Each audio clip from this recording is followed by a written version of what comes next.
સુરતની નવી સિવિલ હોસ્પિટલમાં સુવિધાઓમાં વધારો કરવામાં આવ્યો છે।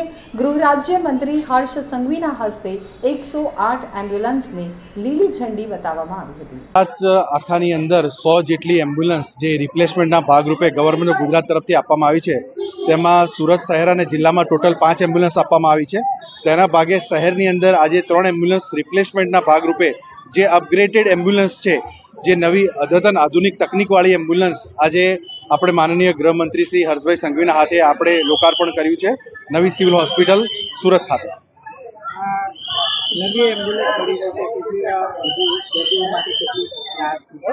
108 ઇમરજન્સી સેવાની અંદર જ્યારે પણ એમ્બ્યુલન્સ બદલવામાં આવે છે, એને ચેન્જ કરવામાં આવે છે તો અપગ્રેડ કરવામાં આવે છે।